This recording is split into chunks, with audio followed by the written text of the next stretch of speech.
Hi everyone, I'm Katie Clonia, and I have something for you guys to think about.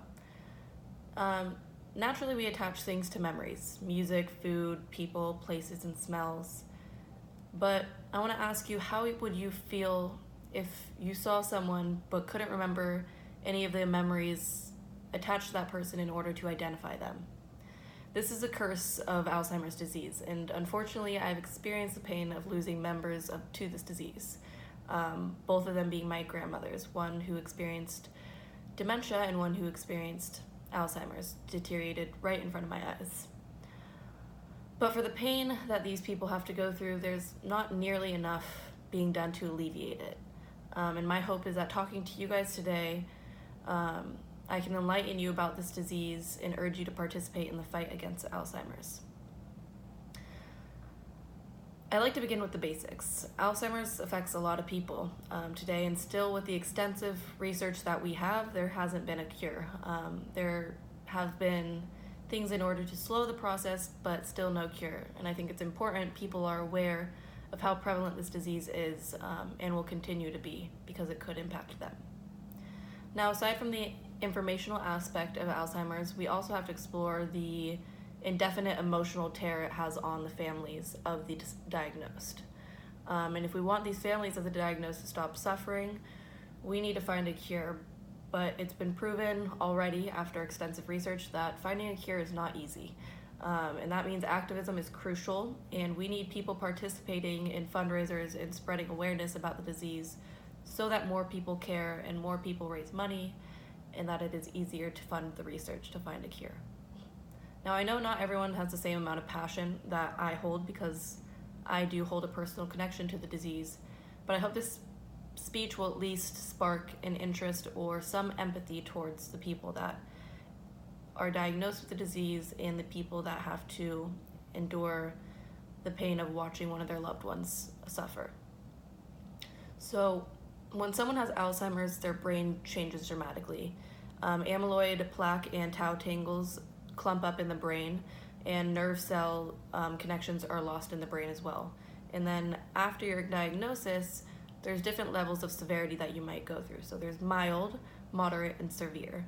People with mild often have a hard time completing everyday tasks, remembering basic things, and their personalities may change. They might become more angered or snappy at things.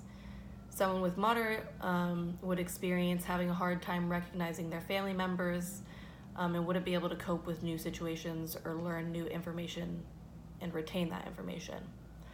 Someone with severe would be similar to one of my grandmothers, who wasn't able to eat, wasn't able to walk, wasn't able to talk, and just generally was a body and could not remember anything. And this affects 5.8 million people, 200,000 of those people being under 65. It is the most common for people over the age of 65 to be diagnosed with Alzheimer's disease, but it is still very possible for somebody, let's say the age of 40 or 50, to be diagnosed. And unfortunately, because they are, let's say, physically okay, but mentally not, they might be living with that disease for a very long time.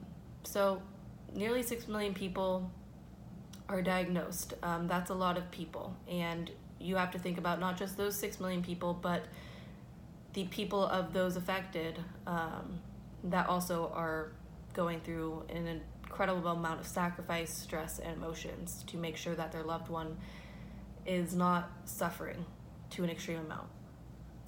So the best way I can explain to you the emotional aspect of having a member with Alzheimer's is through my personal experience.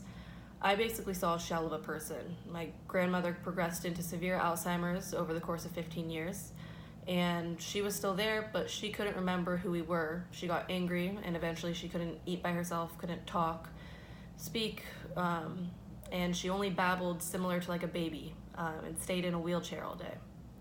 The person I knew when I was younger wasn't there anymore. And Alzheimer's is hard because you almost have to grieve the death of your loved one while they are still living. And so once I grieved the loss of one of my family members, I had to ask the question, what can I do now? And that's a question a lot of family members have to ask themselves. They have to endure an extreme amount of family stress. And on top of that, they also have to experience financial stress.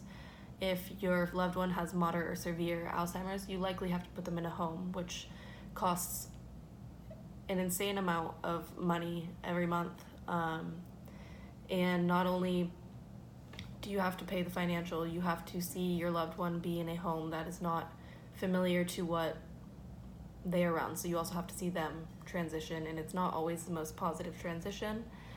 So just seeing that change can be very emotional and heartbreaking on family members. So that pain my grandmothers and my family and millions of other Americans have to endure truly is saddening for me to think about, and that is the reason we need to raise awareness and funds, and I'm talking to you guys today. The Alzheimer's Association is probably the most vital out of all of the interest organizational groups out there to raise awareness for Alzheimer's. And this is because they raise the most money for research in order to find a cure. So far, they've helped tremendously with funding research to find medications and treatments that slow the process, but still have not found a cure. They're an organization you can volunteer with year-round, but what they are most known for, and what is something that I have participated in for many years, is the Walk to End Alzheimer's. And this happens in over 600 locations all throughout America, where people come together at a location and do about a 1.5-mile walk. And they come together to support families that have been affected, raise money, communicate, and just generally have a good time, and kind of mourn together in a way, but in a positive way. And so Alzheimer's walks are just a great way in order to raise money and support each other. And they show that everyone should care, similarly to the way we do with, let's say, cancer walks. All diseases are important, and if we could put the same amount of knowledge that people have, let's say, about cancer as we do about Alzheimer's, there could be more research done to find a cure. And essentially, I want to be in a place where everyone has a passion to keep discovering and researching to make sure that the health of our country is better, that all diseases matter, and that people need to have a mindset that possibly it could affect their family member, and use that to drive their purpose of raising awareness to everyone else. Once we have a country with that mindset, we can improve our health if we support. I hope that the information I relayed to you today makes you see that such a detrimental disease can be helped only if people care. And we as a country can be the people who support our friends and family no matter how they are going through things emotionally or financially. We don't have to be writing them a check, we can be giving them a hug. And so no matter what they're going through, you need to put yourself in their shoes and say, what can I do simply just to help the well-being of our country? This disease needs all of our attention. It needs your attention. And I know that many of you are going to be thinking, what can I do? What if all these scientists and researchers are not finding a problem or a cure? What can I do? Show up, support loved ones and strangers, and just simply help make the change. You don't need to be the scientist. You just need to show support and, quite honestly, give the researchers the tools they need to find out what they can do to help everyone in our country. And that could be you, or it could be a family member, or it could be a friend. Just show up and help make the change. Thank you so much.